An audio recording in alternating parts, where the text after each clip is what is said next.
Do you still sneeze, sniffle, or wake up congested even when it's not allergy season? That might mean your triggers are inside your home. Everyone talks about pollen and spring allergies, but what about the ones hiding in your home right now? I'm Miranda with Simply Filters. Let's go through an indoor allergy checklist you probably haven't tried.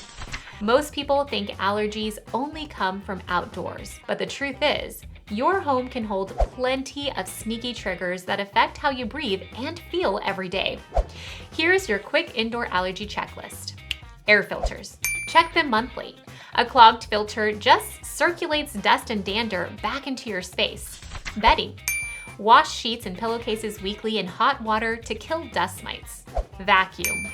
Use one with a HEPA filter, and don't forget baseboards and under furniture. That's where allergens love to hide. Humidity. Keep it between 40 and 50%. Too dry and dust spreads easily. Too humid and mold can grow. Pet zones. Brush and bathe your pets regularly and clean fabrics they lay on often. Curtains and upholstery. These trap allergens more than you think. Vacuum or wash them seasonally. Fragrances and candles. Many release VOCs that can irritate sinuses. Go for natural, unscented options. By staying on top of these little habits, you can make a huge difference in your air quality and how your body feels every day. If you found this helpful, subscribe for more healthy home tips and check out our Facebook. We have awesome giveaways each month.